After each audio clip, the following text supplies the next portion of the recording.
बिस्मिल्लाहिर्रहमानिर्रहीम, अस्सलाम वालेकुम and very good morning to all of you. कल का वीकेंड खबरों के हवाले से बहुत ज़्यादा मैंने देखा कि हर बंदा जो है वो डिस्कस कर रहा था कि क्या आगे की पॉलिटिकल सिचुएशन होने वाली है, और पाकिस्तान, पूरी दुनिया की तवज्जो थी पाकिस्तान पे। तो अल्लाह करे जनाब पाकिस्तान के हालात बहुत अच्छे रहे और पाकिस्तान ऐसे ही काविशें करता रहे पूरी दुनिया में अमन को फैलाने के हवाले से। मैं अक्सर अपने शोज़ में ये टॉपिक डिस्कस करती हूँ कि वालिदैन जब तन्हा रह जाते हैं तो उनको किन किन मसाइल का सामना करना पड़ता है, और वो कौन सी ऐसी औलाद होती है जो अपने वालिदैन को तन्हा छोड़ जाती है। लोगों के अंदर ये फ़ियर होता है। मैं अक्सर लोगों से पूछती हूँ ना कि आपका क्या फ़ियर है, तो लोग कहते हैं हमारे अंदर ये फ़ियर है कि कहीं हम ज़िंदगी में आगे जाके तन्हा ना रह जाएँ। लेकिन आज जिस तन्हाई के वाले से मैं बात करने जा रही हूँ ना, वो तन्हाई वो है जो कि हमने खुद चुनी हुई होती है अपने लिए। हम अपने आप को ज़िंदगी में इतना मसरूफ़ कर लेते हैं, हमें लोगों की अपनी ज़िंदगी में ज़ीरो किस्म की इंटरफेरेंस चाहिए होती है, और हम कहते हैं जी कोई हमारी प्रिवेसी में इन्वेड ना करे। तो जो इन प्रिवेसी के नाम पे हम ख़ुद को लोगों से काट लेते हैं, कटा लेते हैं, और उनमें होता है कि भाई कोई ना ये पूछे हम कहाँ जा रहे हैं, हम कब आएंगे, हमारी ज़िंदगी में क्या हो रहा है, हमें अकेले रहना है, हमारा मेंटल पीस भी लोग कहते हैं जी हमें बस अकेले रहना है। अकेले रहने में जो मेंटल पीस है वो लोगों के साथ रहने में नहीं है। और उसके बाद मुझे उस मेंटल पीस की समझ में नहीं आती कि जिसमें जब खुदा ना खास्ता अगर आपके साथ कुछ हो जाए और लोगों को पता ना होता। हम हुमैरा की एग्जांपल आपके सामने है। 5 महीने हुमैरा की बॉडी उसके अपार्टमेंट में पड़ी रही, किसी को पता नहीं चला। आयशा खान इतनी बड़ी एक्ट्रेस, और अभी जो रिसेंटली जो वाक़या हुआ है उसने तो बिल्कुल हिला के रख दिया कि एक डॉक्टर जो कि अपनी ड्यूटी के बाद, डॉक्टर अहमद लतीफ़, चिल्ड्रन हॉस्पिटल की पार्किंग में गाड़ी उनकी हॉस्पिटल की पार्किंग में खड़ी है। 4-5 दिन के बाद जब स्मेल आती है और गाड़ी खोली जाती है तो पता चलता है कि वो डॉक्टर जो पिछले कुछ दिनों से ड्यूटी पे आ भी नहीं रहे थे, ये तो उनकी बॉडी, ये तो उनकी गाड़ी है। मतलब किसी ने ऑब्जर्व ही नहीं किया। मैं कहती ज़िंदगी में कोई ना कोई ऐसा शख्स हो ना जो खुदा न खास्ता अगर आप नज़रों से ओझल हो जाएं, पूरा दिन आप मैसेज ना करें, कॉल ना करें, तो वो आपके पीछे तो आए। लेकिन पता नहीं हम किस मुआशरे में रह रहे हैं कि यहाँ पर इंसान चला भी जाता है और चले वो भी छोड़ दें। मैं कहती हूँ चले 24 घंटे गुजर के वो भी छोड़ दें, उसकी बॉडी ख़राब होने लग गई है भाई, किसी को पता ही नहीं चल रहा। ताफुन उठ रहा है, गैर देख रहे हैं कि अच्छा जी कुछ हो गया, फिर वो घर वालों से रब्ता करें कि आपको पता है कि आपके जवान बेटे की डेथ हो गई है। भाई ये कौन सी तन्हाई है जिसका हमें पता नहीं चल रहा, और ऐसा क्या हो रहा है कि हमारे मुआशरे में लोग इतने तन्हा पड़े हैं। आज हम इस हवाले से बात करेंगे। मेरे साथ एक्सपर्ट्स का पैनल तो यहाँ पे मौजूद होगा। मैं आप लोगों की लाइव कॉल्स भी अपने शो में शामिल करूंगी, इसी हवाले से बात करेंगे। हमारे साथ मौजूद हैं स्टूडियोज़ में डॉक्टर कुलसूम हैदर जो कि मेंटल हेल्थ कोच हैं। हमारे साथ मौजूद हैं सना कमाल, मोटिवेशनल स्पीकर हैं। लाहौर से हमें ज्वाइन कर रहे हैं हमारे रिपोर्टर दानियाल उमर, जिन्होंने इस पूरी जो सिचुएशन पर नज़र रखी हुई थी। हम ज़रा सबसे पहले तो उनसे इस हवाले से तफसीलात जानेंगे, और आप लोगों को, मैं दोनों ख़वातीन को अपने शो में खुश आमदीद कहती हूँ। अस्सलाम वालेकुम Umar and very good morning to you. Umar, सबसे पहले तो मुझे बताएं ये वाकया क्या था, जिन नाज़रीन ने हमें अभी ज्वाइन किया जिनको इस हवाले से इल्म नहीं है। देखिए मदीहा, बहुत शुक्रिया प्रोग्राम में शामिल करने के लिए। 5 अप्रैल को दोपहर के 3 बजे चिल्ड्रन अस्पताल, जो कि लाहौर का एक बड़ा और मारूफ सरकारी अस्पताल है, यहाँ पर रोज़ाना की बुनियाद पर हज़ारों की तादाद में लोगों की चहल पहल होती है। वहाँ पे पार्किंग में एक वाइट कलर की गाड़ी है जिसके अंदर एक डेड बॉडी मिलती है, जिसके बाद चूँकि वहाँ से ताफ़ुन उठना शुरू होता है और लोगों को ये एहसास होता है कि यहाँ पे कोई चीज़ जो है वो उसकी मौत हो गई है और उसकी स्मेल आ रही है। जिसके बाद वहाँ पे लोग तलाश करते हैं, सिक्योरिटी गार्ड्स तलाश करते हैं। जिसके बाद उस गाड़ी तक पहुँचने के बाद देखा जाता है कि एक डेड बॉडी उसके अंदर पाई गई है। पुलिस वहाँ पर आ जाती है, वहाँ पर फोरेंसिक शुरू हो जाता है, बॉडी से रिलेटेड जो भी तफ्तीश है तो शुरू हो जाती है। जिसके बाद ये बात सामने आती है कि जो शख्स हैं ये चिल्ड्रन अस्पताल के ही डॉक्टर हैं, डॉक्टर अहमद लतीफ़, जो कि अस्पताल के हीमेटोलॉजी डिपार्टमेंट के अंदर काम करते हैं, ब्लड बैंक के वो इंचार्ज भी हैं, और उनकी डेथ हो गई है। अब ये डेथ हुई कब, ये बहुत अहम सवाल था। जिस टाइम ज़ाहिर है फोरेंसिक्स के एक्सपर्ट्स आए तो उन्होंने शुरू में ये लगा कि ये शायद लाश 1 से 2 रोज़ पुरानी है, 2 से 3 रोज़ पुरानी भी हो सकती है। मगर फिर जब तमाम तर फुटेजेस को देखा गया अस्पताल के अंदर, तो 30 मार्च को तकरीबन रात के 8:30 बजे आखिरी बार डॉक्टर अहमद लतीफ़ को जाते हुए देखा गया अपनी गाड़ी की तरफ, और उसके बाद वो अपनी गाड़ी से बाहर नहीं आए। वो अस्पताल में सारा दिन एक नॉर्मल इंसान की तरह जो है वो अपनी ड्यूटी परफॉर्म करते हैं, जिसके अंदर उनको सीसीटीवी फुटेजेस में देखा जा सकता है कि वो अपने वार्ड के अंदर काम भी कर रहे हैं, वो दोपहर के टाइम कैंटीन पे भी हैं, इसके अलावा वो पेशेंट्स को भी जो है वो मुख्तलिफ अंदाज में चेक कर रहे हैं। और उसके बाद जब वो अपनी गाड़ी में जाते हैं तो उस 8:30 बजे 30 मार्च के बाद से लेकर जो 5 अप्रैल को जब उनकी बॉडी मिलती है तो तब तक इस दौरान उन्हें किसी ने भी वहाँ पर नहीं देखा। इसके अलावा ज़ाहिर है जब पुलिस तफ्तीश का आगाज़ करती है तो इसमें ये भी बात सामने आती है कि जो डॉक्टर अहमद लतीफ़ हैं वो उनके जो कलीग्स हैं वो ये बताते हैं कि वो एंटी डिप्रेसेंट्स का भी इस्तेमाल कर रहे थे और वो जहनी दबाव का भी शिकार थे। और इसके अलावा तकरीबन 1 साल पहले उन्होंने जो पसंद की शादी। अभी दानियाल मैं तो ये हैरान हो रही हूँ, आपने बोला कि वो ब्लड बैंक के इंचार्ज भी थे, हेमेटोलॉजी डिपार्टमेंट के वो को हेड कर रहे थे। तो चिल्ड्रन हॉस्पिटल है जो कि हम सब लोग जानते हैं जो लाहौर के, क्योंकि बड़ा एक बिजी हॉस्पिटल है, तो किसी ने उनके डिपार्टमेंट से भी किसी ने मतलब 100 ऐसे काम होते हैं कि जिन पे आपको अप्रूवल लेनी होती है, जो इंचार्ज होता है उसकी, तो किसी ने उनको अप्रोच करने की कोशिश नहीं की, फिर किसी ने अप्रोच करने की कोशिश की और बाद में उनके कॉलीग्स क्या कहते हैं कि जी हमने इनको कॉल की थी, नहीं कॉल मिली, और उसके बाद उन्होंने कहा ओके ठीक है कहीं बिजी हो गए होंगे। उनका क्या कहना है वैसे? अब देखिए मदीहा, बिल्कुल ये जो इस तमाम तर जो ये वाक़या है इसकी सबसे हैरान कुन पहलू ये है कि इतने दिन तक एक शख्स जो है वो रोज़ाना आता है अपनी वर्क प्लेस के ऊपर और वो अब नहीं आ रहा, वो गायब है 3-4 रोज़ से, मगर कोई भी जो है वो इतना इंटरेस्ट नहीं ले रहा कि वो आखिर शख्स कहाँ गया है। तो ये सबसे अहम पहलू है। अब चूँकि जब ज़ाहिर है वो इस दुनिया में नहीं है तो उसके बाद पुलिस ने तफ्तीश की तो उनके कलीग्स ने बताया कि वो एंटी डिप्रेसेंट्स का इस्तेमाल कर रहे थे या वो जहनी दबाव का शिकार थे, या हमने एक दूसरे से पूछा, उनके मोबाइल फ़ोन पर फ़ोन किया, लेकिन इस तमाम तर ड्यूरेशन के दौरान जो है वो ना तो कोई पुलिस को रिपोर्ट की गई, ना ही जो है वो हॉस्पिटल की जो एडमिनिस्ट्रेशन है उसके मुताबिक हमें किसी ने बताया कि वहाँ पे जो डॉक्टर हैं वो अपनी ड्यूटी से गैर हाजिर हैं। तो ये तो एक मैटर ज़ाहिर है कलीग्स के एंड पे पाया जाता है कि किसी ने भी पता नहीं किया कि एक शख्स जो रोज़ाना की बुनियाद पर ड्यूटी पे आ रहा है वो कहाँ है। समझ में आती है कि कलीग्स ने कहा चले बिजी होगा, हम नहीं पीछे भागते इनके।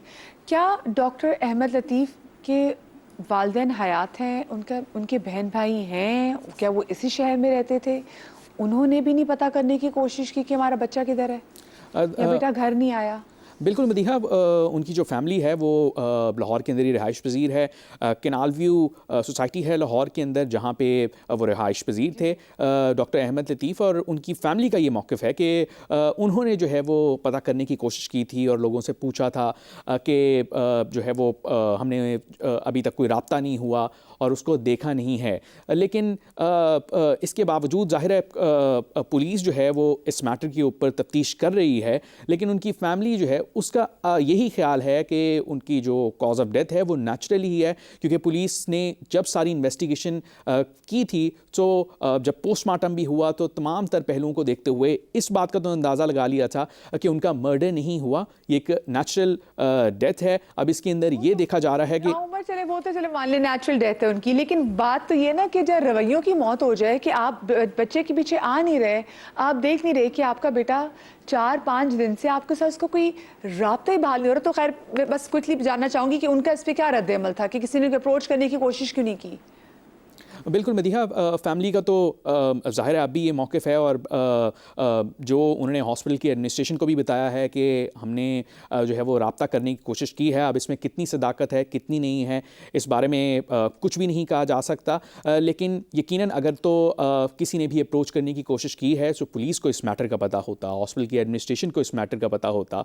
इसके अलावा अगर तो उनके कोई दोस्त भी हैं तो किसी ना किसी को तो इस मैटर का पता होता कि एक शख्स जो है वो मिल नहीं रहा, वो कहाँ गया है। तो इसके ऊपर जो है वो बात हो सकती है। और फिर जाहिर है जब उनके कलीग्स ये कह रहे हैं कि वो एक सेंसिटिव शख्स थे या उनका 1 साल पहले वो उनको जो वाइफ हैं उनसे तलाक हुई थी, उनकी एक बेटी भी हैं जिसकी वजह से वो परेशान रहते थे बहुत ज़्यादा।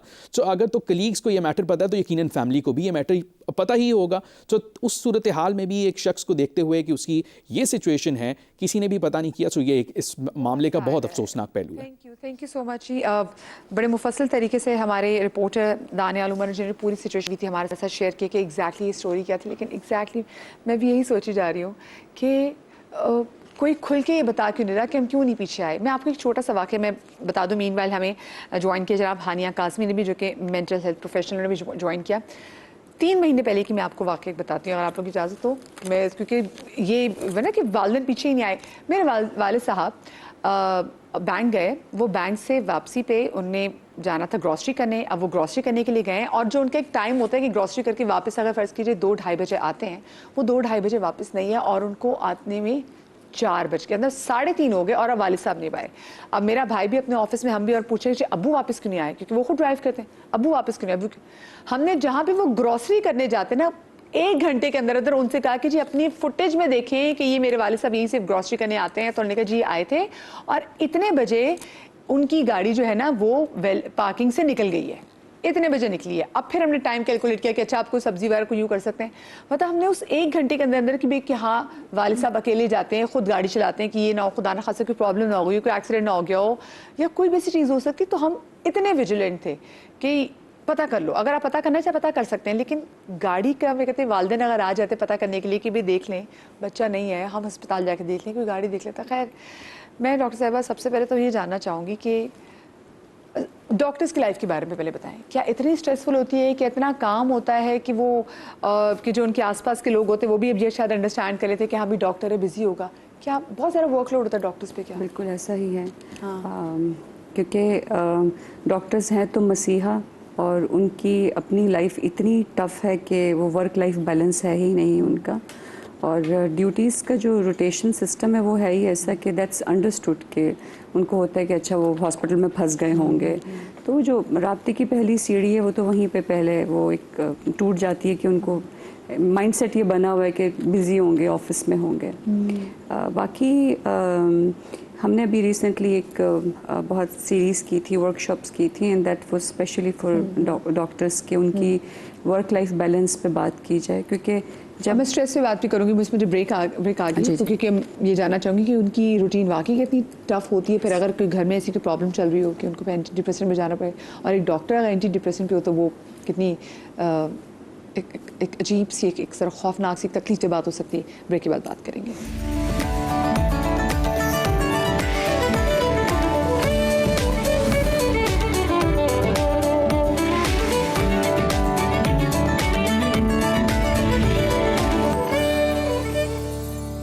Welcome back after the break. और आज के शो में हम ये बात कर रहे हैं कि तन्हाई इतनी ज़्यादा क्यों बढ़ती चली जा रही है और क्यों हमारे रिश्ते हमसे ऐसे कट ऑफ हो जाते हैं कि अगर हम मर भी जाएं तो हमें दिनों, हफ्तों, महीनों के पूछने वाला नहीं होता।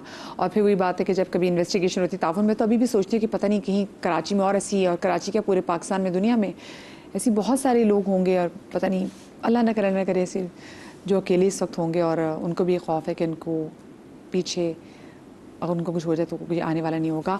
डॉक्टर कुसुम, मैं आपसे ब्रेक पर जाने से पहले बात करी थी डॉक्टर्स की रूटीन्स के हवाले से। डॉक्टर्स की जो रूटीन है ना वो बहुत ही टफ है, इसलिए कि जो वर्किंग आवर्स हैं हॉस्पिटल के, आप अंडर ट्रेनिंग भी, अगर आप किसी जगह पे आप बन भी गए हैं, डॉक्टर सर्टिफाइड हो गए हैं, तब भी जो ड्यूटी आवर्स हैं वो बहुत ज़्यादा 12 घंटे, कभी कभी 24 घंटे भी होते हैं। और चूँकि तनख्वाहें थोड़ी सी कम होती हैं and to meet the ends, तो बहुत सारे लोग प्राइवेट प्रैक्टिस पे भी कर रहे होते हैं, तो समझिए मशीन की तरह एक जगह से दूसरी जगह वो भाग रहे हैं। अगर एक इंसान को यही जहन में है कि मैंने इस जगह बस पहुंचना है, और जो आजकल ओवरऑल एक जो टेंशन है, मौशी भी टेंशन है सब चीज़ों की, तो वो आपका सबसे पहले माइंड एंड बॉडी कोऑर्डिनेशन की अगर आप बात करें तो जब जिस्म थकना शुरू होता है, नींद की कमी, आपके किसी से राब्ते में भी नहीं है, तो ज़ाहिर जहनी दबाव तो होगा। तो बर्नआउट से स्टार्ट होता है पहले, और अगर वही वाला साइन है कि जो हल्की हल्की सी स्मेल निकल रही है, भाप निकल रही है चूल्हे से, चाय पक रही हो, भाप निकल रही है, तो अगर आप उस वक़्त ना रुके तो उस वक़्त आपको फिर स्ट्रेस डिसऑर्डर यानी दबाव की बीमारी होना शुरू हो जाती है, और उसके बाद तो फिर आपको नफ्सियाती मसाइल में जाने में कोई टाइम ही नहीं लगता। स्पेशली इस वाक़े से रिलेटेड कि ये तो एक नॉर्मल डॉक्टर की रूटीन है। अल्लाह ना करे अगर इसमें आपके साथ कोई बड़ा सानहा हो जाए, किसी की मौत हो जाए आपकी फैमिली में, या आपके साथ खुद एक ये जो मसला हुआ था डिवोर्स का, तो ये बज़ाते खुद एक बहुत बड़ा वाक़या है आपके ब्रेन को सदमा देने में, दिमाग को सदमा देने में। तो उससे वापस आने में अब तो जो है ना वो 6 महीने से 1 साल लगते हैं कि उस सदमे को आप बर्दाश्त कर पाएँ। स्पेशली जहाँ जुदाई होती है, सेपरेशन होती है, अब तो बहुत रिकमेंडेशन है कि इसको प्रॉपर इलाज किया जाए। जहाँ दवा की ज़रूरत है दवा दें, नहीं तो थेरेपी करें, बातचीत करें, क्योंकि आप शायद खुद उस मुश्किल टाइम से निकलने के अहल नहीं हैं। तो जब आप सब चीज़ें अपने ही अंदर वो गम पीते जाएंगे, तो इस यंग एज में तो बहुत कुछ हो सकता है। आप खुद से दवाई भी कोई खा सकते हैं, खुदकुशी भी कर सकते हैं, और आपको हार्ट अटैक भी हो सकता है। और डॉक्टर साहब जहाँ पे मैं देखती हूँ कि आपकी रूटीन इतनी ज़्यादा टफ होती है कि आप मुसलसल काम कर रहे थे, वहाँ पे ऑफ कोर्स एक तो आपका और आपके दोस्त और अपनी फैमिली के दरमियान भी एक गैप तो आ जाता है। और फिर क्योंकि जब आप इतने मसरूफ़ होते हो तो आपके आसपास के लोगों को लगता है कि आप इतने अप्रोचेबल नहीं हो। फिर वो अपनी अपनी रूटीन्स में जो है वो मगन हो जाते हैं। मुझे लगता है कि फिर ये भी लीड करता है तन्हाई को। अच्छा, मैं आजकल एक जो हमारी नौजवान नस्ल है, जो में जेंजी है, उनमें देख रही हूँ कि उनको भी बहुत ज़्यादा समाव रुझान है कि उनकी एक अपना स्पेस होनी चाहिए, उनकी अपनी प्रिवेसी है, उनका अपना रूम है। और वो कितना आदम बेजार, मुझे याद है बचपन में अगर कोई गेस्ट आता था और 5 मिनट से ज़्यादा ना बैठो तो अम्मी कहती थी आदम बेजार बच्चे मेरे। तो लेकिन अब हैं बच्चे ऐसे आदम मिज़ार के वो सामने भी नहीं आते। तो आपको लगता है ये भी आगे जाके हमारी इस जनरेशन के लिए प्रॉब्लम कर सकती है खड़ी? बिल्कुल कर सकती है मदीहा। जेन जी या टीन्स या जो नई नस्ल की अगर हम बात करें तो इनके साथ एक बहुत ही एक सेंसिटिव पॉइंट ये है that they will never come up to you and tell you that they are feeling lonely. इनके साथ we have to look for the science in their behaviours. वो एक प्रीएम्प्टिव अप्रोच हमें रखनी पड़ती है। क्या वो ज़्यादातर टाइम अलग थलग गुजार रहे हैं या घर में रहते हुए भी लोनलीनेस का शिकार हैं। एक तो सॉलिट्यूड और लोनलीनेस में भी वैसे कि बाहर ले जाते बच्चे कहते हैं बोर्ड, घर में बोरियत ज़्यादा हो रही है, या जो यूजुअल उनकी रूटीन है क्या उससे जो चीज़ें उन्हें पहले पसंद थी क्या उससे उनका विड्रॉल हो रहा है, बोरियत ज़्यादा हो रही है, क्या उनके sleeping and eating patterns change हो रहे हैं। तो पेरेंट्स हैं, ओल्डर सिबलिंग्स हैं या घर के बड़े, अगर हम घर के एक माहौल की बात करें तो उनको इन साइंस पे नज़र रखनी ज़रूरी है। बिकॉज इस जनरेशन के साथ ये कि कम्युनिकेशन में थोड़ा सा गैप है। एक तो वही जो आपने प्रिवेसी वाली बात बोली, दे वुड फील वेरी बिलिटल्ड कि अगर हम खुद जाके अपनी कोई वल्नरेबिलिटी बताएं किसी को कि हम तो वी आर लोनली, बिकॉज फिर लोग सोचेंगे हमारे तो फ्रेंड्स ही नहीं है, we are sort of losers. हालांकि ऐसा होता नहीं है, but this is what they perceive, which is why they would never come up to you for any help. You have to look for science, और वो साइंस आइडेंटिफाई करके from there onwards we have to उनको भी थोड़ा सा, अब वहाँ से भी रेजिस्टेंस आती है टू सीक हेल्प। अगर आप उनको हेल्प भी करना चाहें, फिर वही वाली बात आ गई घूम के कि हमारी प्राइवेसी इन्वेड हो रही है, वी आर डूइंग फाइन, आप हमें क्यों बॉदर कर रहे हैं। तो ये एक समझे, एक सोचा समझा एक प्लानिंग के तहत एक स्ट्रेटेजी बना के इन लोगों को अप्रोच करना चाहिए, क्योंकि आगे जाके लाइक यू सेड ये इसी तरह की चीज़ मैनिफेस्ट होगी या इससे भी ज़्यादा भयानक नतीजे हो सकते हैं। अच्छा, जो लोग हमें देख रहे हैं ना, डॉक्टर साहब आप ऐड कर सकते हैं भी, जो लोग हमें देख रहे हैं, मैं आपको बताऊं उनमें से बहुत से लोग जो कि किसी ना किसी ड्रग्स के आदी हो जाते हैं ना, समहाउ हमने देखा है कि वो भी एक तरह से लोनलीनेस की तरफ जा रहे होते हैं, और क्योंकि उनके मिजाज के अंदर ऐसी तब्दीलियां आ जाती हैं कि फिर लोग उनको कटाना, पहले वो लोगों को कटाते हैं फिर लोग भी उनको कटाना शुरू कर देते हैं। और मैंने बहुत सारी ऐसी जगहों पे देखा है कि जहाँ पर एकदम पूरे स्टार तौर पर कोई मौत हो जाती है, पता चलता है कि जी कोई शख्स अकेले जिसकी बॉडी कई दिनों पड़ी हुई थी, तो उसके साथ कहीं ना कहीं ड्रग्स वगैरह भी ज़रूर होते हैं। अच्छा, मैं इनकी बात को ऐड करूँगी कि बड़ी surprisingly it's a vicious cycle. Clinic में जब बच्चे आते हैं वो ये कहते हैं कि हमारे पेरेंट्स समझ नहीं पाते, उनको पता ही नहीं लगता कि हम क्या फील कर रहे हैं। कम्युनिकेशन गैप है। और अगर आप इमोशनल व्हील है, बड़ा आसान है इमोशन व्हील, आई थिंक हम सबको इस फोरम के थ्रू सबको बताना चाहिए, अवेलेबल ऑन द नेट। आप उसमें देखें कि आप फील क्या कर रहे हैं जब भी आपको कुछ जज्बात की शिद्दत महसूस हो रही है। उसमें लोनलीनेस और ये जो आप कह रही हैं कि आइसोलेट हो जाना, ये सैडनेस की कैटेगरी में आता है। तो अगर आप इसको नोटिस नहीं करेंगे और आप बचपन से बच्चे की इमोशनल वोकेबलरी नहीं बिल्डअप कर रहे, तो उसको तो पता ही कुछ नहीं कि उसके साथ क्या हो रहा है। तो वो कम्युनिकेट भी नहीं कर सकते, तो वो डिस्टेंस मांगते हैं। लेकिन पेरेंट्स जाके बार बार इंटरवीन तो कर सकते हैं कि बेटा आप क्या कर रहे हैं, डू यू नीड एनीथिंग, कुछ चाहिए। तो मैं बड़े मजाक से अपने बच्चों को कहती हूँ कि अम्मा अब सिर्फ अब आजकल अम्मा चिप्स चाहिए, अम्मा खाना चाहिए, अम्मा इधर ड्रॉप कर दें, ये कर दें, तो ये बट उस पर भी मैं बहुत खुशी फील करती हूँ, चलो कुछ तो कनेक्शन का तरीका है। और ये इमोशनल व्हील क्यों ये तन्हाई क्यों बढ़ती जा रही है? इमोशनल व्हील वाली बात से मैं करूँगी, असल में हमारे पास कोई, जैसे उन्होंने कहा कि इमोशनल वोकैबुलरी नहीं है, ये सिर्फ अभी का मसला नहीं है, हम सबका मसला है। हमें लगता है we are happy, we are sad, we are angry, ये 5-6 इमोशंस हैं जो हमें पता है कि हम फील कर रहे हैं, और हम वही बोलते हैं भाई मुझे गुस्सा आ रहा है, मुझे दुख हो रहा है। सैडनेस के अंदर कितनी कैटेगरीज हैं, नॉट ऑलवेज हम सैड में डिप्रेस्ड होते हैं, कभी एंग्जाइटी होती है, बहुत सारी चीज़ें होती हैं जिसमें हम फील करते हैं। Loneliness as she said is one of them. बच्चों का जहाँ तक बात है ना, उसमें हमारा बहुत कसूर है। जैसे हतली ने कहा है कि हर बच्चा अपने दौर के हिसाब से पैदा हुआ है। वी एज पेरेंट्स हर बच्चे को अपने दौर के हिसाब से एग्जैक्टली। अभी जैसे मोबाइल है, ये बच्चा पैदा ही डिजिटल दौर के लिए हुआ है, राइट?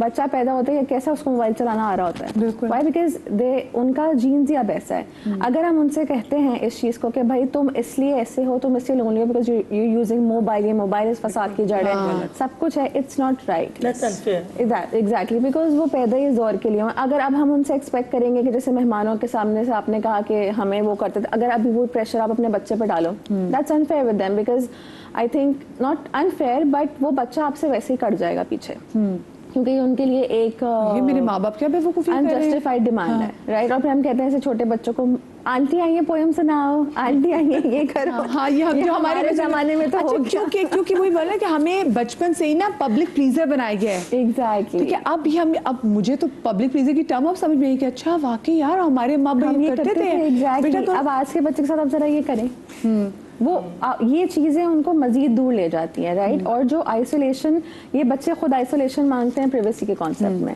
लेकिन वो आइसोलेशन पर हम उनको इतना आइसोलेट कर देते हैं, और अगर आप उनसे जाके बात भी करोगे ना तो वो आपको बता पाएंगे ही नहीं। और अगर in case if you very lucky कि आपका बच्चा एक्सप्रेस कर पाए कि वो क्या फील करे, आप उसको उस लेवल पे समझ नहीं सकते। लेकिन आजकल के बच्चे को इतनी क्या हर बच्चा वो कह रहा है मैं एंग्जाइटी से फाइट कर रहा हूँ, मैं स्ट्रेस से फाइट कर रहा हूँ। अच्छा, पढ़ाइयों की प्रेशर भी ठीक है, हमने भी लिए हुए हैं, लेकिन आजकल ऐसा क्या हो गया है कि ये बच्चे बच्चा जब प्रॉब्लम में होता है ना, फॉर एग्जांपल मैंने पहले ही बताया था, मैं काउंसलर रही हूँ कॉलेजेस और स्कूल्स की। बच्चा आके मेरे पास फॉर एग्जांपल बोलता है मेरा रिलेशनशिप ब्रेक हुआ है और I feel very sad. Being a parent हमारी क्या अप्रोच है, तो क्या हुआ, नॉर्मल चीज़ है। देखिए, जो भी इंसान, बच्चा या वट एवर एज, किसी दुख से गुजर रहा है ना, वो उसके लिए बहुत बड़ा दुख है, नो मैटर आपके पर्सपेक्टिव में वो दुख कितना छोटा है। मतलब हमारी जनरेशन में रोके खुद ही चुप करके आगे मूव ऑन गेज कर रहे होते हैं ना। टीन्स जब आते हैं क्लिनिक तो आप सोचो उनका सबसे बड़ा दुख क्या होगा। They are toppers, they are so good academically, वो जी दूसरों की गर्लफ्रेंड्स है, मेरे साथ कोई नहीं तो आई फील लोनली। इतनी सारी इसकी बातें होती हैं। आप सही कह रही हैं कि आपको उनकी दुनिया को समझने की ज़रूरत है। हमारे जो अटैचमेंट स्टाइल होता है ना, बचपन से जो केयर गिवर के साथ बिल्डअप होता है कि हमने राब्ते कैसे बनाने हैं और उनको मेंटेन कैसे करना है, वो पहले 5 साल में बन जाते हैं, ठीक है। और वहीं से बच्चा अपने जहन में नक्शा बना लेता है कि मेरा रिलेशनशिप मेरे लिए क्या सिक्योरिटी का बायस है कि सिक्योर नहीं है। और जो आपका सिक्योरिटी सिस्टम है और जो फेयर सिस्टम है वो इंटरट्वाइंड है। बच्चा नॉन वर्बल कम्युनिकेशन से, जेस्चर से सब मैसेजेस ले रहा होता है। तो फॉर एग्जांपल वो कहीं बाहर खेलने गया, उसको किसी बच्चे ने कुछ कह दिया, वो रोता हुआ माँ के पास आएगा या बाप के पास आएगा, और वो अगर उसको वैलिडेट करेंगे तो वो उन्हीं बच्चों में वापस चला जाएगा। तो हम उसको एक तरह से सिखा भी रहे हैं और हम उसके फेयर को जो है ना वो नेविगेट भी कर रहे हैं। इन जैसे इमोशनल व्हील की बात बताई, आपको पता है मैं अपने पेशेंट्स को हमेशा एक एग्जांपल देती हूँ कि आपके घर में एक नलका है, उसके नीचे बाल्टी है, वो नलके से कतरा कतरा पानी गिर रहा है। वो जो कतरा कतरा गिर रहा है वो बहुत सारी फीलिंग्स है जो आप दिन में 1000 बार फील कर रहे हैं। हमारे जो बेसिक इमोशंस है, जैसे उन्होंने फरमाया कि सैडनेस है, एंगर है, एंजाइटी है, वो हमें तब दिखती है जब वो फुल ब्लोन वो बाल्टी भर गई और पानी नीचे गिर रहा है और हमें अब जिस्म में वो जज्बात तकलीफ़ दे रहे हैं, दिल की धड़कन बढ़ रही है। एंजाइटी क्या चीज़ है? एंजाइटी जो है ना, ये आजकल के बच्चों की बीमारी है।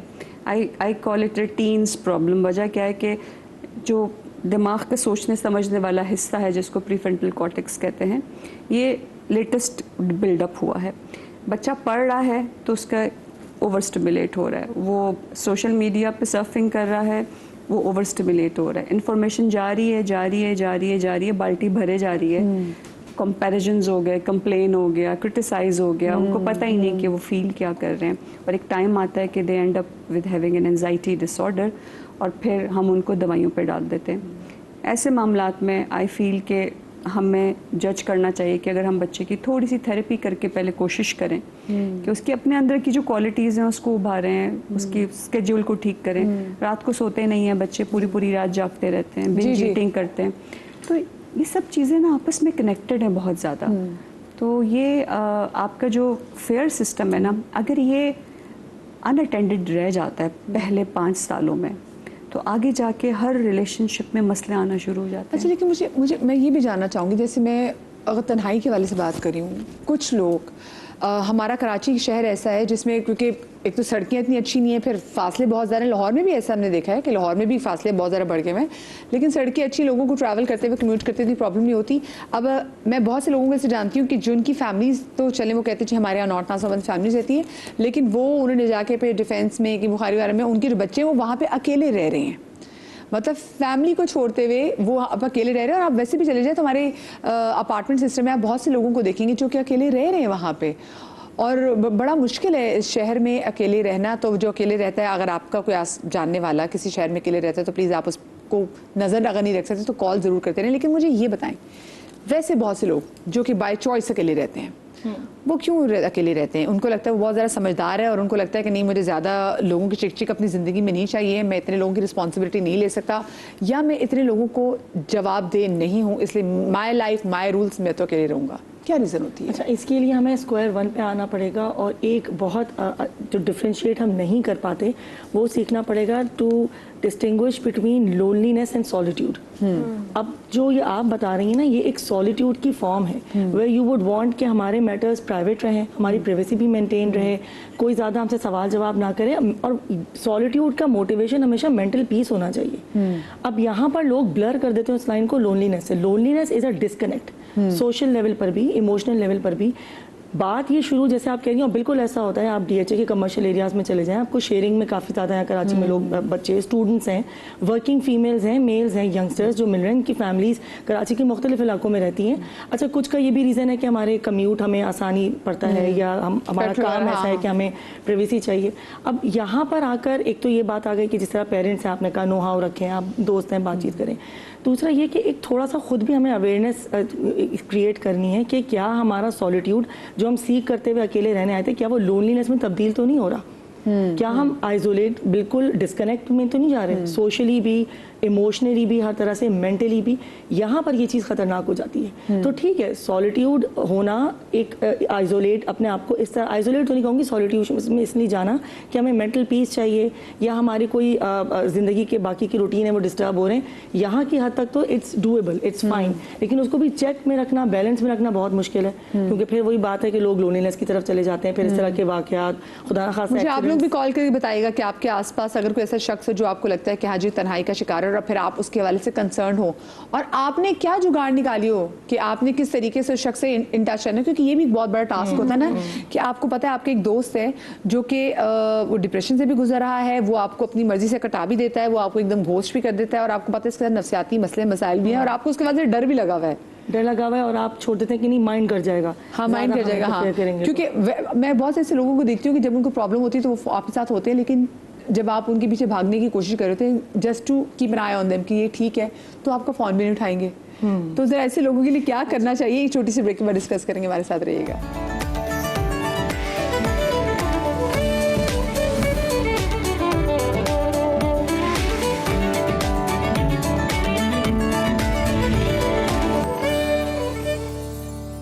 जी जनाब, welcome back after the break. और आज हम बात कर रहे हैं तन्हाई के हवाले से। तन्हा वो शख्स भी महसूस अपने आप को कर सकता है जो अकेले रहता है, और तन्हा वो शख्स भी खुद को महसूस कर सकता है जो कि पूरे घर में एक हुजूम के साथ रहता है। क्योंकि जब आप इमोशनली और मेंटली एक डिस्कनेक्ट फील करें ना कि नहीं मुझे समझ नहीं पा रहे, और अगर मैं कोई बात कहूँगा भी तो कोई इस पर कोई वैसा वो रद्दमल नहीं देगा जो मैं चाहूँगा, मुझे अंडरस्टैंड नहीं करेगा, तो भी आप तन्हाई की तरफ चले जाते हैं। अच्छा, हम तन्हाई के वाले से बात तो करें कि तन्हाई होती क्या है। मैंने एक चीज़ को ये भी देखा कि आजकल ऐसी चीज़ों को ना बहुत ज़्यादा फ्लेक्स भी किया जाता है। मैं अक्सर लोगों को देखती हूँ जो मुल्क से बाहर पढ़ने के लिए भी जाते हैं, वो कहते हैं भाई एक बार आप अकेली ज़िंदगी गुजारने लग जाए ना, फिर आप किसी और को घर में बर्दाश्त नहीं कर सकते। फिर इन्फ्लुएंसर्स को भी देखती हूँ कि आजकल वो भी ये चीज़ बहुत ज़्यादा इसको फ्लेक्स करें सोशल मीडिया पे कि जैसे होता है कि वो अकेले रह रहे हैं, घर बड़ा ज़बरदस्त सजाया हुआ है, उनकी बड़ी ज़बरदस्त प्रिवेसी है, जब मर्जी उठें, जब मर्जी खाना बनाएं, जो मर्जी करना है। तो लोगों को लगता है कि भाई हाँ ये भी एक अच्छी लाइफ है कि अगर आप अकेले से रहेंगे, लेकिन अकेले रहने के नुकसानात भी बहुत ज़्यादा होते हैं। मैं खुद जब कराची शहर में आई थी तो तकरीबन मैं 4 साल में अकेली रही थी, और मैं ऐसे भरे घर से आई थी, और भरे घर के लोग जब अकेले रहते हैं तो जहाँ पर उनको तन्हाई फेस करनी पड़ती है अगर बीमार पड़ जाए, लेकिन घर अपार्टमेंट ढूंढते हुए उनको बड़े मसले मसाइल होते हैं। तो हमारे साथ जनाब मोहम्मद साद दिलशाद भी हैं, ज़रा उनसे भी पूछेंगे, स्टेट एजेंट है, कि जब लोग अकेले यहाँ पर रहते हैं, जो अकेले अपार्टमेंट किराए पे लेते हैं, तो उनको किन किन मुश्किलात का सामना करना पड़ता है। अगेन वही हुमैरा असगर की अब हमारे पास ऐसी एग्जाम्पल आ गई है, आई बिलीव कि जिसकी वजह से लोग काफ़ी मज़ीद डर भी गए होंगे कि अपना अपार्टमेंट, अपना घर किसी अकेले शख्स को देते हुए। अच्छा, मैं ज़रा जो तन्हाई के वाले से बात करी थी, आप उस पर कुछ ऐड कर ली थी कि जो तन्हाई क्या होती है, जो लोग डिस्कनेक्ट करने लग जाते हैं, और जो यंग बच्चे आजकल जो है वो ज़्यादा तन्हाई की तरफ जा रहे हैं। देखिए, तन्हाई से हम ना ये मीनिंग निकालते हैं कि शायद अकेला रहना, बट तन्हाई का जो लोनलीनेस की फीलिंग है, it's a feeling, it's not a state. उसमें ये होता है कि इवन जॉइंट फैमिली में बहुत सारे लोग रहते हैं, हर वक्त आसपास लोग हैं। अब जैसे मैं हूँ, हर वक्त मेरे आसपास लोग हैं, कोई मुझसे कहता है कॉल पे बात करनी है तुमसे और प्लीज़ सुकून से बात करना, कहती हूँ भाई मेरे पास ऐसा टाइम नहीं है, मैं फ़ोन पे बात करूँगी तो बच्चों की चेंचे भी आएगी, ऑफिस की चेंचे भी आएगी। लाइक इवन जब मैं भी कभी ओवरवेल्म होती हूँ, आई वांट टू क्राई, मेरे पास जगह नहीं है अकेले में रोने के लिए। I am that surrounded by people, I am always. But again इसी में जब इंसान लोनली फील करता है, because it's internal that you're feeling, वो होता है इमोशनल डिटैचमेंट, कि आपके पास कोई है नहीं जिससे आप बात कर सकें, अपनी चीज़ें शेयर कर सकें, अपने दिन का बता सकें, right. So it's not basically अकेला रहने में आप लोनली होते हैं। जैसे उन्होंने बात की थी कि solitude is a different thing, right, कि आप अकेले रह के भी बहुत खुश होते हैं, ठीक है। जैसे बहुत सारे सोशल एंशियस लोग होते हैं, तो वो वैसे ही जो है भीड़ से घबराते हैं। अकेले रह के भी you can be happy, physically अकेले रह के, और भीड़ में रह के भी you can be lonely. So you know, इसमें बस ये होता है कि जो लोनली आदमी होता है ना, जो लोनलीनेस की मेन जो एक, अगर मैं इजी लैंग्वेज में बोलूँ, it's a feeling of not being seen. आप लोगों में हो, लेकिन आपको ऐसा लगता है कोई आपको देख नहीं पा रहा, कोई आपको सुन नहीं पा रहा, कोई आपको अंडरस्टैंड नहीं कर पा रहा। So that is our loneliness. जैसे आपने कहा कि अकेले रहने में जो है, जैसे अक्सर लोग अकेले, हुमैरा की अगेन एग्जांपल है, तो उसमें बहुत सारे लोगों को अकेले हम छोड़ भी देते हैं, ठीक है। अब जैसे मैं जहाँ पे अब काम कर रही हूँ इन ओल्ड एज होम, तो जितने हमारे बूढ़ों को लोनलीनेस का मसला है, उतना तो शायद हम टीनेजर्स को भी नहीं होगा।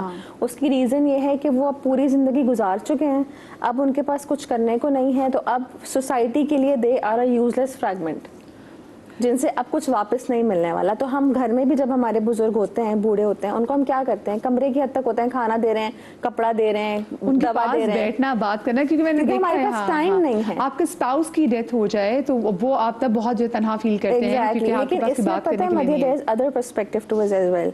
जब मैं इस फील्ड में नहीं थी, मुझे लगता था कैसी औलाद है, माँ बाप को अकेला कर दिया, अकेला छोड़ दिया, किसी दायरे में छोड़ दिया। लेकिन अब जब मैं इसमें हूँ ना, और लोगों के साथ टाइम गुजारी हूँ, तो मुझे पता चल रहा है बहुत सारे लोग इस स्टेट में अपनी वजह से होते हैं, उनके एटीट्यूड का इशू, उनके एटीट्यूड के इश्यूज हैं। उन्होंने अपनी ज़िंदगी में, देखें, Karma is very real, very very real.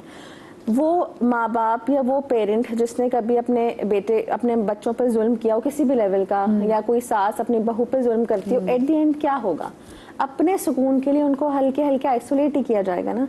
तो बहुत सारे लोग जो मेरे पास हैं ओल्ड एज होम में, जो बिल्कुल अकेले हैं, उनका रीज़न वो खुद हैं। कुछ लोगों का तो मसला, फॉर एग्जाम्पल,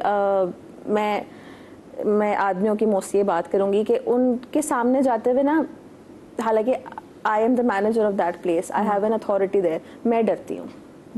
मैं दूसरे पर्सपेक्टिव से बात कर रही हूँ। तो कैसे बेटा अपनी बहू, अपनी बीवी को पूरा दिन उस बाप के साथ छोड़ के जाएगा? ट्रू, जहाँ पे आपको डर हो, ओके, जहाँ पे वाकई नजरों का, ये भी बिल्कुल आपने। अच्छा, हमारे साथ कॉलर मौजूद है अरीज कराची से। अस्सलाम वालेकुम जी। वालेकुम अस्सलाम, कैसी हैं आप? बिल्कुल ठीक, क्या कहना चाहेंगी अरीज?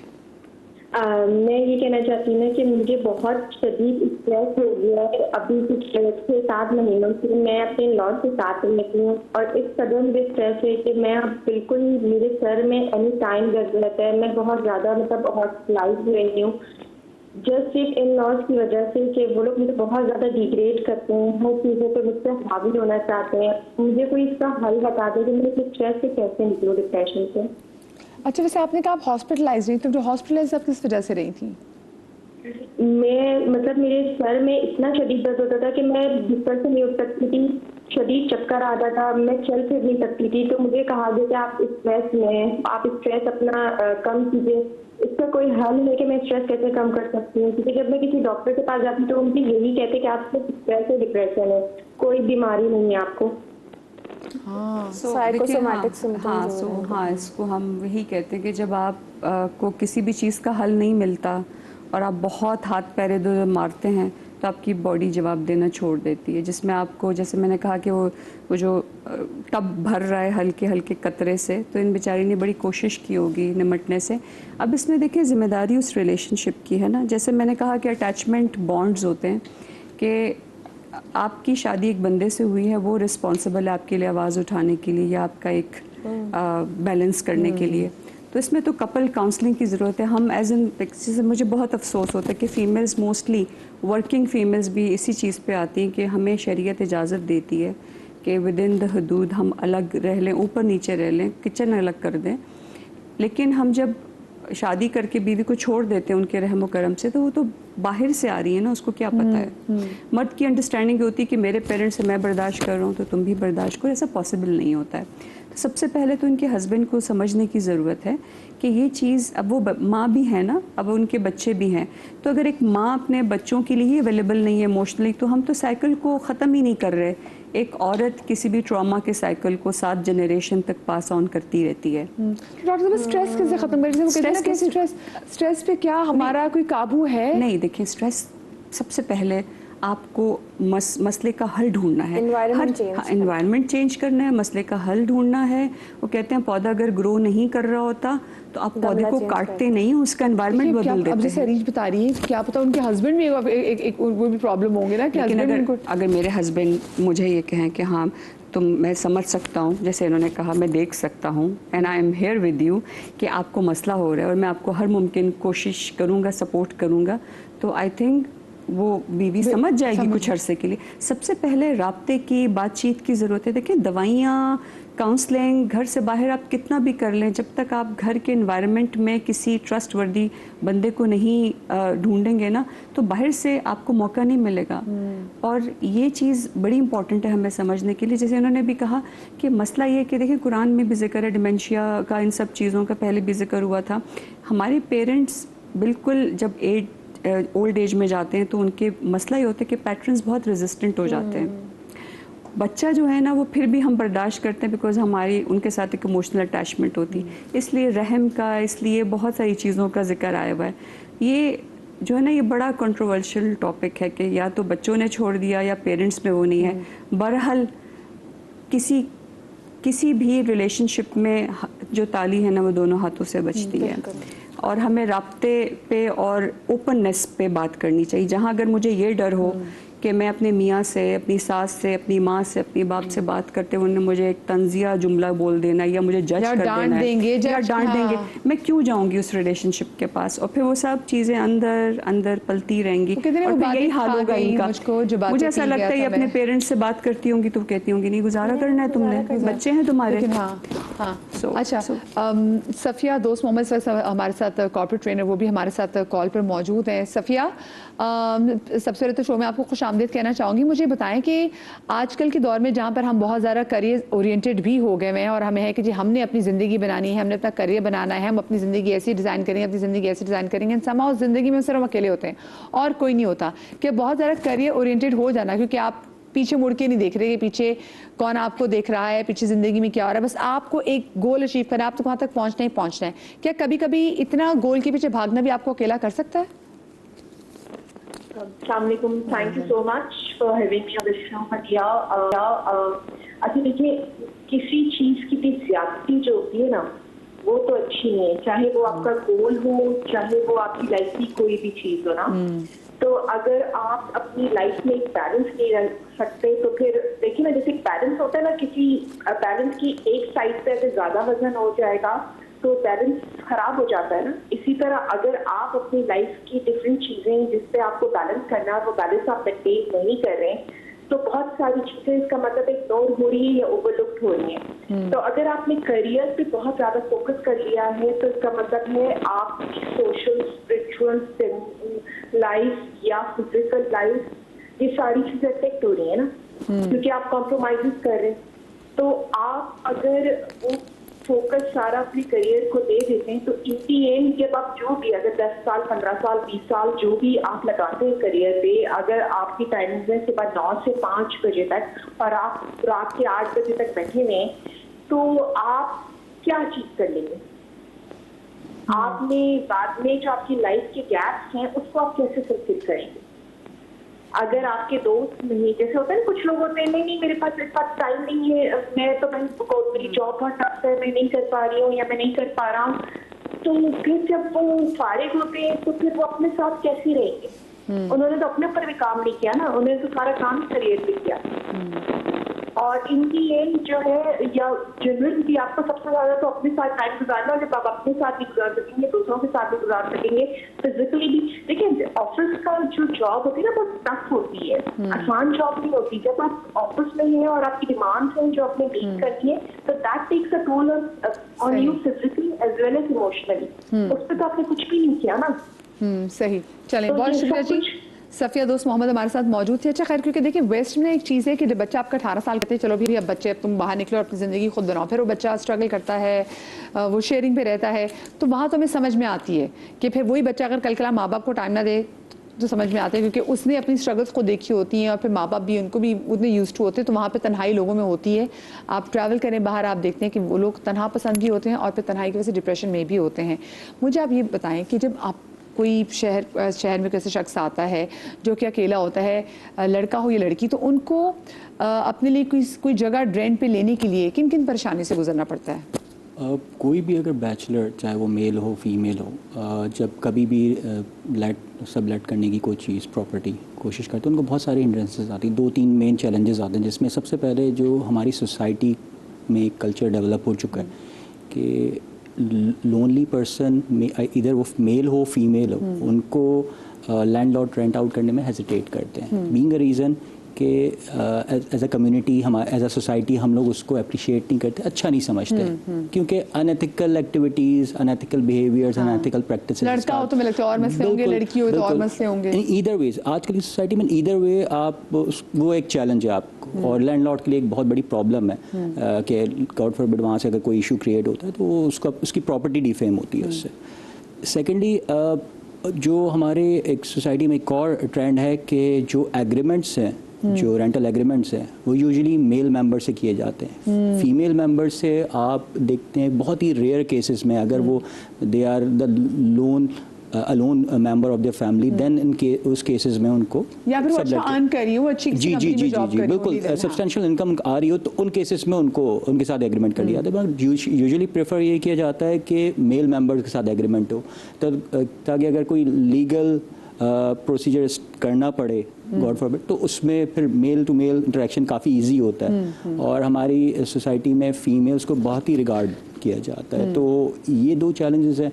सेकेंडली थर्ड चैलेंज ये है कि लोन मेंबर्स के ऊपर ये होता है कि उनके जो आपको कॉन्टेक्ट्स हैं, दे आर नॉट रीचेबल, वो अपने आप को कन्फाइंड रखते हैं। उनकी इवन उनके नेबर्स से उनकी कनेक्टिविटी, उनकी सोसाइटी में कनेक्टिविटी बहुत लिमिटेड होती है।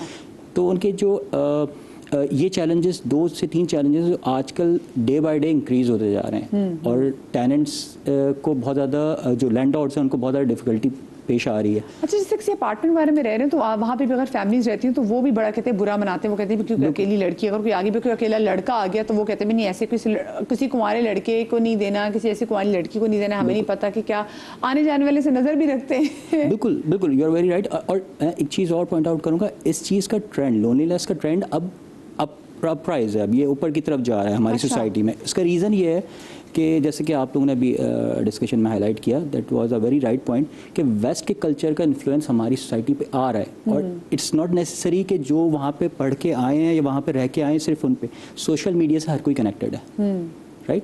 तो उनको वो चीज़ फैसिनेट करती है कि मैं अकेला रहूँगा, मुझे सारी लिबर्टी होगी, मुझ पे कोई चेक एंड बैलेंस नहीं होगा, पेरेंट्स के साथ रहूँगा, मुझे मैं अंडर मॉनिटरिंग रहूँगा, 3 दिन तक ढाबे पे बैठना है, चाय पीनी है, या मेरे दोस्तों के साथ जाना है, मैंने क्या करना है। हाँ, अम्मी अबू कॉल नहीं करेंगे, मैं जो चाहूँ मैं करूँ। और यही लोनलीनेस का जो रीज़न होता है, ये दीगर चीज़ों में, सब्सटेंसेस एंड दीगर चीज़ों की तरफ आपको लेके जाता है, राइट? क्योंकि आपको लोनलीनेस की इतनी आदत हो जाती है कि आप किसी की मौजूदगी आपको बर्दाश्त नहीं होती। हाँ। और ये जो वेस्ट में एक और वेस्ट का सबसे बड़ा ड्रॉबैक ये है कि वहाँ पे डेथ बाय लोनलीनेस बहुत हाई राइज, बहुत अपराइट जा रही है, राइट?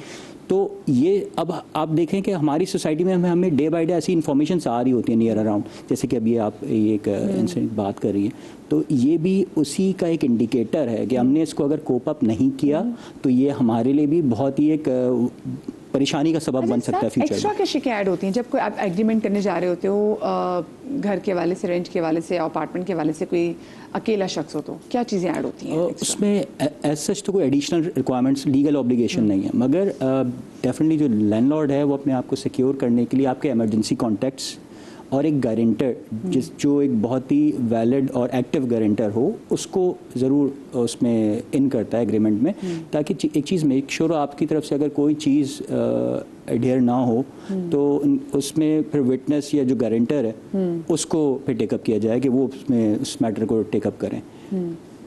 आप आपको मैं इनकी बात को अगर कनेक्ट कर सकूं, जैसे इन्होंने कहा कि बर्दाश्त नहीं करते, एक तो अकेले रहने की वजह जो है वो बर्दाश्त ना करना भी होता है, दूसरा नफ्सियात के मसाइल में भी सोशल विड्रॉल हो जाता है, एनजाइटी है, डिप्रेशन है, शिज़ोफ्रेनिया है, बहुत सारी चीज़ें उसमें भी आ रही होती हैं। लोनलीनेस, जैसे हानिया ने बोला, इट्स माय इंटरनल फीलिंग, ये मेरी अपनी एक फीलिंग है, स्टेट है जो मैं फ़ील कर रही हूँ। अच्छा, हम शौकिया या बीमारी की वजह से जब अलग हो जाते हैं तो चूँकि ब्रेन हमारा एक सोशल ऑर्गन है, समाजी ऑर्गन है, जैसे दिल का काम धड़कना, खून सप्लाई करना, स्टमक का काम, मैदे का काम खाना हज़म करना, ब्रेन का काम ताल्लुकात जोड़ना है, इसको सोशल ऑर्गन कहा जाता है। इसकी दो बड़ी प्यारी प्यारी बातें, एक तो ये कि ये सेफ्टी चाहता है, ये मामलात को पूरा करना इसकी ज़िम्मेदारी है कि मैंने काम शुरू किया इसको मैं कर दूं पूरा, और दूसरी बात है कि कनेक्शन इसकी बेसिक नीड है। तो अगर हम ऑप्शनली भी अलग हो जाते हैं तो उसका जो आउटकम है वो लोनलीनेस है ही इन एनी केस, बिकॉज इसको अकेले रहना नहीं आता एवोल्यूशनरी पॉइंट ऑफ व्यू से। यहाँ ना मेरा एक सवाल है, अब जैसे हमारी सोसाइटी है, हमारा सोशल फ्रेगमेंट ऐसा है कि जॉइंट फैमिली और घुस के साथ रहना। मेरा ये सवाल उन लोगों से है कि अब अगर जैसे मैं हूँ, I am an independent woman, मेरे 2 बच्चे हैं, मतलब एक स्टेज मैंने लाइफ की गुजार ली है, अब अभी भी मैं कहूँ ना मुझे अलग रहना है, जूते पड़ेंगे मुझे हर जगह से। तो ये कौन से पेरेंट्स हैं, ये कौन लोग हैं जो इस कल्चर में, हमारे कल्चर में रहते हुए अपने बच्चों को अपने से अलग होने देते हैं, no matter what the age, no matter what the requirements of their career or whatever। लेकिन कैसे हमारे कल्चर में हमारी फैमिलीज बात की इजाज़त देती हैं कि हाँ बेटा तुम जो है ना दूसरे देश जब दूसरा शहर ही है, नॉट नाज़ाबाद से अगर कंपेयर करो कि तुम वहाँ जाके अकेले रह लो। लेकिन आप अकेले की बात करी कि फैमिली पूरी मूव करने की? नहीं, अकेला के वो जो बच्चे अकेले जाके टीनेजर, मतलब लड़का लड़की के हम अकेले रहेंगे, हमारा ऑफिस वहाँ से करीब है, whatever the reason, how can parents और फैमिलीज और एक्सटेंड, हमारे यहाँ तो इतनी बातें कर लेती थी या ससुराल वाली बातें कर लेते थे। बहुत सारे रीजंस हो सकते हैं। देखिए, मोस्ट ऑफ द टाइम जो ऐसी अगर सिचुएशन किसी फैमिली में आ जाती है तो उसका रीज़न ये भी होता है कि फैमिली में इंटरनल रिफ्ट से स्टार्ट हो जाते हैं, डिस्टर्बेंस एक मेंबर की वजह से स्टार्ट हो जाती है, तो फिर पेरेंट्स जो है एंड में सरेंडर कर देते हैं, ठीक है आप जो है बाकी लोगों को तो पीस ऑफ माइंड के साथ रहने दें, राइट? जब ऐसे केसेस एक्सट्रीम में चले जाते हैं तो फिर एटलीस्ट एक पर्सन की वजह से बाकी लोगों को कि मेंटल पीस पे कोई कॉम्प्रोमाइज ना हो, right? So these are the connecting dots our society has to, हमें इस पे वर्कआउट करना चाहिए। हमारी सोसाइटी की जो कामयाबी है, सक्सेस है, वो इसी में जॉइंट फैमिली में। वेस्ट को देखिए वो कोलैप्स क्यों हो रहा है, वहाँ पे डेथ बाय लोनलीनेस का रेशियो बहुत ज़्यादा है, दे आर वेरी कंसर्न, जिसकी वजह से उन्होंने केयरर्स रखे हुए होते हैं, राइट? केयरर्स का कल्चर, अब मैं वो ये देख रहा हूँ केयरर्स का कल्चर हमारी कंट्री में भी आ चुका है। बिल्कुल और ये भी स्टार्ट है और इसको अगर बस हमने ये हम इसको कंटिन्यू करेंगे। और बहुत से ऐसे लोग होते हैं जो खानदान में आप एक बच्चे को लेकर परेशान है, वो बच्चा शादी नहीं करना चाहता, वो कहता है मैं ज़िंदगी में अकेले रहूँगा, माँ बाप कहते हैं अकेले बेटा तेरा गुजारा कैसे होगा। और कोई शख्स अगर बहुत देर तक अकेला रहे, क्या उसको मसला होता है बाकी लोगों से कनेक्ट करने में, सोसाइटी से। छोटी सी ब्रेक के बाद इस पर बात करेंगे। Welcome back after the break. और एक सवाल मैं अपने पैनल से ये ज़रूर पूछना चाहूँगी कि अगर कोई शख्स जिसको अकेले रहने की आदत हो, जो अपने घर में रहते हुए भी अपने पेरेंट्स से कटा कटा सा रहे और एक अच्छे लंबे अरसे तक उसने तन्हाई गुजार ली, तो क्या ऐसे शख्स का जब वो लोगों के साथ कभी इंट्रैक्शन होगा उसमें कितनी मुश्किल होती है कि साथ में एक ऐसे शख्स की शादी करनी चाहिए? क्योंकि एक शख्स जो है ही आदम-ए-ज़ार, ये मुझे ज़रा बताएं, क्योंकि बहुत से ऐसे लोग हैं उनको लोग अच्छे ही नहीं लगते अपने आसपास, और जिसे इतनी लंबा अरसा अकेले में गुजारा हो, तो क्या आगे लगता है कि वो फिर किसी और शख्स की मौजूदगी अपनी ज़िंदगी में बर्दाश्त कर पाएगा? Would it be a good idea? क्योंकि अक्सर पेरेंट्स कहते हैं ना, हाय हम तो पता नहीं चले जाएंगे, ये अकेला है, इसकी शादी कर दो। तो क्या वो जो अकेला है, जो कि जिसकी माँ बाप से नहीं बन रही, जिसके दोस्तों से नहीं बन रही, जो दोस्त नहीं बना पाता, उसकी शादी कर देनी चाहिए? अच्छा, ये बिल्कुल ऐसी एग्जाम्पल है जैसे कि अगर मैं किसी की एग्जाम्पल दूं, किसी इंसान की जिसको पानी नहीं पसंद और उसको स्विमिंग भी नहीं पसंद। स्विमिंग इसलिए नहीं सीख रहा क्योंकि उसको पानी नहीं पसंद, और अब जैसे तैसे करते हुए, जैसे अब से शादी में सोसाइटल प्रेशर आ जाता है ना, आपको उसे पानी में उतारना है, तो क्या आप ऐसे इंसान को जिसको ना पानी पसंद है ना स्विमिंग आती है, क्या आप उसको पानी में छोड़ सकते हैं? नहीं छोड़ सकते। आपको पहले क्या करना पड़ेगा, उसमें एक्सेप्टेबिलिटी पैदा करनी पड़ेगी, उसको स्विमिंग सिखानी पड़ेगी। This is exactly how it goes with such people. मैं ये नहीं कह रही कि आप उनको ऐसे ही छोड़ दें जिंदगी भर के लिए। बीइंग पेरेंट्स, हमारा माशरा ऐसा है, being parents, being sisters, being brothers, we would want कि शादी हो। मे बी उस पॉइंट को वो इंसान नहीं समझ रहा या नहीं समझ रही, उसको अभी ये लोनलीनेस बड़ी अच्छी लग रही है, सॉलिट्यूड बड़ा एंजॉय कर रहा है। आगे जाके हमको पता है, एक बर्ड आई व्यू पे हम देख रहे हैं कि शायद आगे मजीद लोनलीनेस के शिकार हो जाएगा, वो रियल लोनलीनेस होगी। लेकिन उसको प्रेपरेशंस के बगैर या काउंसलिंग के बगैर या अडेप्टेबिलिटी, आप किसी जिससे शादी हो रही हो उनकी भी अंडरस्टैंडिंग के बगैर आप ऐसे इंसान को पानी में तैरना नहीं छोड़ सकते। जी, दूसरी बात है कि देखिए, पहले मालूम करने की ज़रूर कोशिश करें कि ये उसकी शख्सियत है कि बचपन से ही ऐसे हैं या अचानक से चेंजेस आए। जैसे अभी हम डिस्कशन यही कर रहे हैं कि आपने महसूस किया कि ये कुछ अरसे से इस तरह सोशल विड्रॉल है, लोगों से पसंद नहीं है बातचीत करना, क्योंकि सोशल एंजाइटी का बहुत बड़ा जो एक अलामत है वो है ही सोशल विड्रॉल। क्योंकि उनको बात करने में डर लगता है, उनको ऐसा लगता है कि लोग उनको जज करेंगे, उनके बारे में बुरा बोलेंगे। तो एक छोटा सा एक सेशन ही है, जैसे इन्होंने भी कहा, तो किसी अच्छे साइकेट्रिस्ट से, साइकोलॉजिस्ट से पहले उनकी शख्सियत के बारे में कुछ एक टेस्ट करवा लें आपके सामने। हाँ, मतलब यहाँ तो लोग ब्लड टेस्ट नहीं करवा रहे होते, और अगर हम अगर ये टेस्ट कराएंगे, उन्होंने कहा लो तो रिश्ता कैंसिल है, तो लड़की मुझे पागल समझ रही है। नहीं, एक काउंसलिंग सेशन हमें अनाउंस करने की क्या जरूरत है? हम क्यों इसको इतना स्टिग्मा बना रहे हैं? ये मेरे ख्याल से माँ बाप फिर वाली कर सकते हैं, दूसरी पार्टी तो बेचारी कर ही नहीं सकेगी। या ये साहब हमारे साथ कॉलर मौजूद हैं कराची से। अस्सलाम वालेकुम जी। गुड मॉर्निंग मदिया एंड सलाम to all of your guests and आपकी पूरी टीम को। लेकिन मदिया, क्योंकि मेरा एक बहुत बड़ा सोशल सर्कल है और जाहिर है मैं लोगों से मिलता जुलता हूँ, मैं आपको एक तो सबसे इम्पोर्टेंट बात बताऊं कि इंसान के जो रवैये है ना उसको तन्हा कर देते हैं। चाहे वो आप माँ हो या बाप हो, आप जितनी भी फैसिलिटी बच्चों को दे दें, लेकिन आपका एटीट्यूड, आपका रवैया, आपका लहजा सही नहीं होगा ना, तो आप आखिर में तन्हा रह जाएंगे। और तन्हाई से बचने के लिए यही है कि आप अपने रवैये को सही रखें और लोगों से इंटैक्ट रहें। मैं आपको बताऊं, मैंने अपनी जिंदगी में बहुत सी तकलीफें उठाई, बहुत से दुख भी उठाए, लेकिन अल्लाह का शुक्र है क्योंकि मेरा सर्कल बहुत बड़ा था, लोगों से इंटैक्ट रहता था, तो मैं कभी तन्हाई का शिकार नहीं हुआ। और अगर इंसान अगर किसी हॉबी को अपना लेना, अगर आप किसी यानी कोई भी चीज आप प्लांट, कुछ लोग होते हैं जिनको कोई शौक नहीं होता। अब क्या होता है कि जब वो तन्हा रह जाते हैं तो उनके पास करने को कुछ नहीं होता। दुनिया में ऐसे लोग भी होते हैं जिनके पास लोग नहीं होते, लेकिन वो अपने पत्तों में, पौधों में, बर्ड्स में, पेट्स में दिल लगाते हैं। तो ये सारी चीजें हैं जो तो तनाव दूर करती हैं। और आपको एक बात बताऊं, जो अभी अपने बात है साइकेट्रिस्ट की, तो मेरे साइकेट्रिस्ट बहुत सारे दोस्त हैं। सबसे इंपॉर्टेंट बात है, आप लेके तो चले जाएंगे, लोग लेके भी चले जाते हैं आजकल, लेकिन होता ये है कि वो तो एक 2 आवर 3 आवर का सेशन देता है ना, जो एटीट्यूड जो होता है ना, जो उनको टैकल करने वाले लोग, जब तक वो नहीं बात को समझेंगे कि भाई उसको एज ए ट्रीट ऐसे करें कि वो एक बीमार पर्सन है, उसको उसी तरह ट्रीट करें, जब तक वो नहीं इन्वॉल्व होंगे तो कोई चीज सही नहीं हो सकती।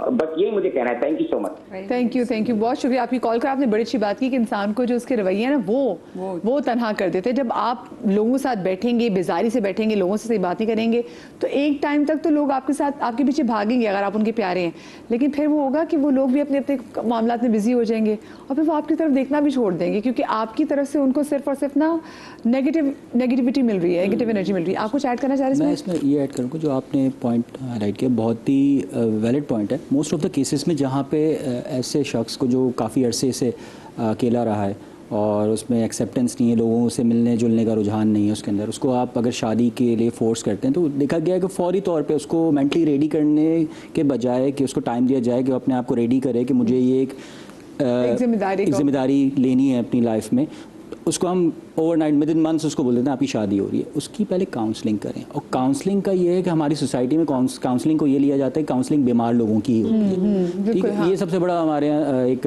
मिसकॉन्सेप्शन है जो जिसको करेक्ट होना चाहिए। तो आप उसको पहले मेंटली रेडी करें, ठीक है, क्योंकि अकेला भी नहीं छोड़ सकते। अकेले छोड़ेंगे तो भाई वही एक पॉइंट है कि लोनलीनेस का शिकार होगा, उसको कौन देखेगा बाद में, डेथ बाय लोनलीनेस, ठीक है। ये सारे फैक्टर्स हैं जो कनेक्टिंग डॉट्स हैं। तो हमें उनको अबेंडन भी नहीं करना, उनको अपनी सोसाइटी के अंदर इन भी करना है। तो उसके लिए उनकी काउंसलिंग और जो सराउंडिंग वाले लोग हैं, कॉलर ने बिल्कुल राइट कहा, उनके जो सराउंडिंग वाले लोग हैं, काउंसलर एक घंटे की थेरेपी कर देगा, 2 घंटे की कर देगा, उसके बाद तो ये उन्हीं लोगों में जाएंगे जो उनके ऑलमोस्ट 24 आवर्स उनके साथ रहते हैं। जब तक वो उनको एक्सेप्ट नहीं करेंगे, अपने अंदर इन नहीं करेंगे, अपनी फैमिली के अंदर इन नहीं करेंगे, अगर वो आपसे बात नहीं कर रहे हैं तो आप इंगेजमेंट करें उनके। ज़रूरी नहीं कोई अगर आपसे बात नहीं करें तो आप भी सेम रिएक्ट करें। लेकिन वही वाली बात मैं कह रही हूँ ना कि बहुत सारे हमारे आसपास भी कोई दोस्त ऐसे होते हैं कि आप एक लेवल तक उनके पीछे भाग रहे होते हैं, फिर आपकी अपनी जिंदगी में आपके 100 मसले मसाइल होते हैं, देन फिर आपको नहीं पता चलता। लेकिन ये अगर ऐसी कोई चीज़ हो जाए कि फर्ज करिए कि किसी की डेथ हो जाए और उसको पूछने वाला कोई ना हो, तो मेरे ख्याल से इससे बड़ी तो गुर्बत ही कोई नहीं है कि आप दुनिया से चले गए, आपको कोई देखने वाला नहीं है। अच्छा, कॉलर एक और समाज मौजूद है, आयरा सियालकोट से। अस्सलाम वालेकुम जी। वालेकुम अस्सलाम, कैसी हैं आप? बिल्कुल ठीक, अल्लाह का शुक्र। आयरा, क्या कहना चाहेंगी? जी, मैं सियालकोट के गांव से जो है वो बात कर रही हूँ। मेरा बेटा है, 23 साल का मेरा बेटा है। तो उसके बारे में ही मैं टॉपिक आपने जो शुरू किया है, तो मैं फिर चाह रही थी कि मैं उसके बारे में बताऊं कि बेटा जो है वो मेरा शुरू से जो है वो बचपन से इनके जब से मैंने उसको स्कूल में उसको एडमिशन उसका करवाया तो अच्छी उसकी स्टडीज आ रही थी। फिर आहिस्ता आहिस्ता जो है वो एक नॉर्मल बच्चा जो है वो बनता गया, यानी कि बहुत ज़्यादा इम्प्रूव नहीं उसने किया। मैट्रिक भी उसने किया तो बिल्कुल नॉर्मल के नंबर्स के साथ। मैंने फिर भी उसको जो है वो अच्छे कॉलेज में उसका एडमिशन करवाया कि चलो जितने भी उसके मार्क्स हैं तो ये आगे पढ़ता जाए। वहाँ से भी वो नॉर्मल से नंबर लेके पास वो खुद ही होता गया है। तो फिर मैंने उसको यूनिवर्सिटी में उसका एडमिशन करवा दिया कि मैं अपनी तरफ से ये चाह रही थी बेहतर से बेहतर उसको जो है वो इंसान बनाऊं। चलो जो इसमें कमियां हैं जो नॉर्मल होता जा रहा है पढ़ाई में, तो चलो ये बेहतर हो जाए, कुछ आगे जो है वो जिंदगी में एक अच्छा इंसान जो है वो बन जाए। ना पढ़े लिखे होने तो पढ़ा लिखा होना बेहतर है ना, आप जानती हैं। जी जी बिल्कुल। तो अब ये है कि वो आता है यूनिवर्सिटी से तो अलहदा कमरे में ही रहता है। मैं तो जो अपने मेरे रूम में आता है, खाना दे मामा, मैं खाना देती हूँ, तो थोड़ी देर बैठता है तो फिर कहता है मामा मैं अपने कमरे में जा रहा हूँ। उसका लैपटॉप पे बैठा है, मामा मैं ये कर रहा हूँ, मैं ये कर रहा हूँ। तो जाती हूँ 1-2 दफ़ा उसकी बहन को भी भेजती हूँ, फिर हम कहते हैं हमारे साथ बैठा करो। अब ये भी मैं फील करती हूँ कि जब वो कम बोलता है तो जब वो किसी से बात करने लगता है तो हिचकिचा जाता है, थोड़ा लड़खड़ा जाता है, आवाज़ में अटकन आ जाती है। तो अब तो उसका लास्ट उसका ईयर है जो वो यूनिवर्सिटी में उसका रह गया। तो मैं इतनी ज़्यादा परेशान हूँ कि जब ये जाएगा आगे नॉर्मल लाइफ में अपने जॉब की तरफ जाएगा तो ये कैसे लोगों को फेस करेगा। यूनिवर्सिटी में मैं पूछती हूँ आपके कितने दोस्त हैं, तो मामा दोस्त तो है लेकिन कोई ऐसा दोस्त नहीं जिसको वो बारे में बता सके कि ये मेरा सबसे अच्छा दोस्त है। तो पीछे भी जो है जो स्कूल के भी जो है छोटा जो मेरा बेटा है उसके इतने दोस्त आते हैं, फोन आते हैं उसके। हर बच्चा डिफरेंट होता है ना। चलिए बस मेरे पास टाइम बहुत कम रह गया आयरा, तो मैं उसी सोल्यूशन पे शो का इस्तेमाल भी करूंगी। 1.5 मिनट मेरे पास रह गया है। बिल्कुल, इट्स अ सोशल एंजाइटी वाली एग्जांपल है कि मुझे ऐसा लग रहा है कि परफॉर्मेंस का इसको बार बार इसको बताया गया कि तुमने परफॉर्म करना है, तुम पढ़ नहीं पा रहे, नॉर्मल नंबर, बार बार ये फोकस हो रहा था।